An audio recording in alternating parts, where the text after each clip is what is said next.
Index Avtomotors tomonidan sizlarga $200 inspektor radari, video registrator, Evacor Polik va pad nomerlarini bonus tariqasida sizlarga taqdim etadi.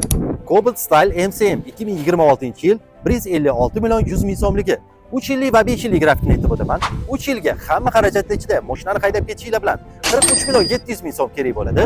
Oylik to'lovi 4 million 530 ming so'mdan chiqadi. Oylik to'lovim arzonroq chiqsin degan ukalarimizga 5 yillik grafikni aytib o'taman.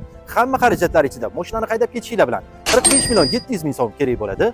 Oylik to'lovi 3 million 300 ming so'mdan chiqadi. Cobalt Midnight MCM 2026-yil davlat bahosi 165 million 200 ming so'mligi 3 yillik va 5 yillik grafikni aytib o'taman. 3 yilga hamma xarajatlar ichida boshlang'ich to'lovga 46 million 500 ming so'm kerak bo'ladi.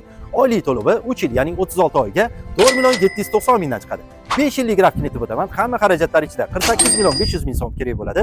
Oylik to'lovi 5 yil, ya'ni 60 oyga 3 million 490 ming so'mdan chiqadi. Mashinalarimizning 3 yillik rasmiy kafolati bor, ya'ni 100 ming kilometr yurguningizcha avtosalon sizlarga mashinalarimizga garantiya beradi. Bonuslar tariqasida Index Avtomotors tomonidan sizlarga $200 inspektor radari, video registrator, Evacor Polik va pad nomerlarini bonus tariqasida sizlarga taqdim etadi.